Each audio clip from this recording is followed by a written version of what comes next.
Hi mga kabeshi kung magaganda na katulad ko, char! Nami-miss nyo na rin ba ang garlic pepper beef ng Jollibee? Katulad ko?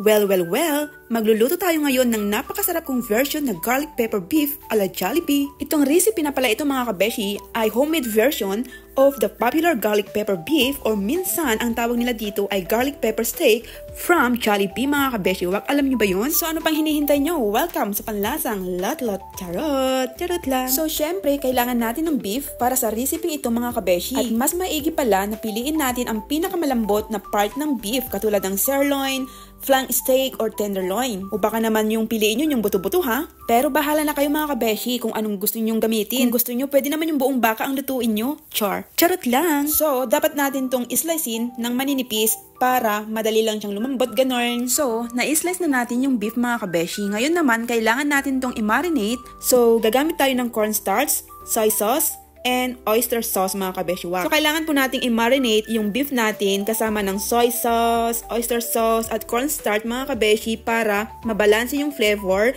And at the same time, nakakatulong ito para lumambot yung ating beef. O diba, ang daming alam. Akala mo talaga chef yarn, char. So ngayon naman mga kabeshiwak, i-marinate natin ito at least 30 minutes to 1 hour. Or pwede rin nating i-marinate ito at least kahit magdamag or overnight kung hindi kayo masyadong excited magluto, ganun, char. So, okay mga kabeshi, painitin na natin tong kawali. Ayan. Paandarin yung apoy. So, kapag mainit na yung kawali mga kabeshi, maglalagay tayo ng butter at ipa-fry natin itong freshly minced garlic. So, ipa-fry lang natin ito hanggang sa maging golden brown siya mga kabeshi, ganun. So, ayan mga kabeshi, okay na siya. I-strain lang natin siya and then i-set aside muna natin. So ngayon naman mga kabeshi, isi-sear natin itong beef natin into medium heat with butter, ganon. Pero pwede naman kayong gumamit ng mantika dyan. And then, kung nakikita nyo, hindi na ako nagsaute ng garlic dyan. Pero kung gusto nyo pang magsaute ng garlic, nasa sa inyo na yung mga kabeshi. Walang makakapigil sa inyo, ganon. So mga kabeshi, isi-sear lang natin itong ating beef hanggang siya ay maging golden brown, ganon.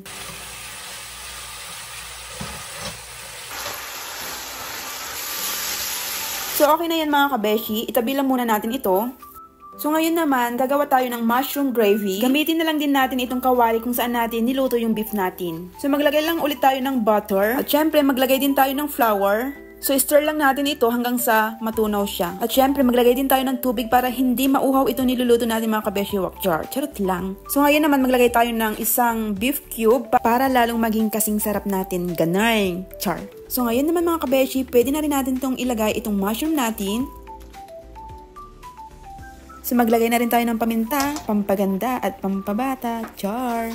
Durog na bawang para sa mga aswang, char. Charot lang. At haluin natin ito and then isimmer lang natin ito siguro mga at least 2 minuto or hanggang 3 minuto. Huwag nyo nang paabutin ito hanggang sa 20 minutes mga kabeshi ha, baka malamog na yung mushroom natin, ganun. So okay na yun mga kabeshi. Ngayon naman panahon na para ilagay na natin itong beef natin at isimmer lang natin ito at least 3 to 4 minutes or hanggang sa lumapot na po yung ating sauce. And then, pwede naman tayong magdagdag ng sabaw mga kabeshi kung sa tingin nyo is natutuyo na po yung ating sauce, ganun. So, depende yan sa inyo mga kabeshi kung gusto nyo masabaw or malapot yung ating garlic pepper beef, ganun. And then, maglagay po tayo ng asin kung sa tingin nyo is matabang or sakto na yung timpla ng ating niluluto, ganun mga kabeshi. So, sa puntong ito, pwede na nating ilagay itong bawang na naprito natin kanina. So, hindi natin ito matatawag na garlic pepper beef kung walang bawang, ganun. So, more bawang, more aswang, char. So, ito na yung ating garlic pepper beef ala Jollibee. Mukhang masarap at amoy na amoy yung bawang. Kaya bawal ito sa mga aswang. Char, charot lang. At syempre mga kabeshi, perfect ito with rice. Dahil rice is life, ganun. So, ito na mga kabeshi, luto na po yung ating garlic pepper beef. Ayan siya, mukha siyang masarap at ang bango niya. Garlic na garlic talaga yung kanyang amoy. As in, tatakbo yung mga aswang dito kapag naamoy nila itong garlic pepper beef ala Jollibee natin. So, ayan. So, ano pang hinihintay nyo? Tikiman time. Ayan, lalagyan natin siya ng sabaw. Tikman muna natin na walang rice.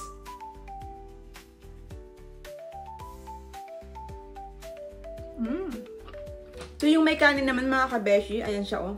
Mausok-usok pa yan.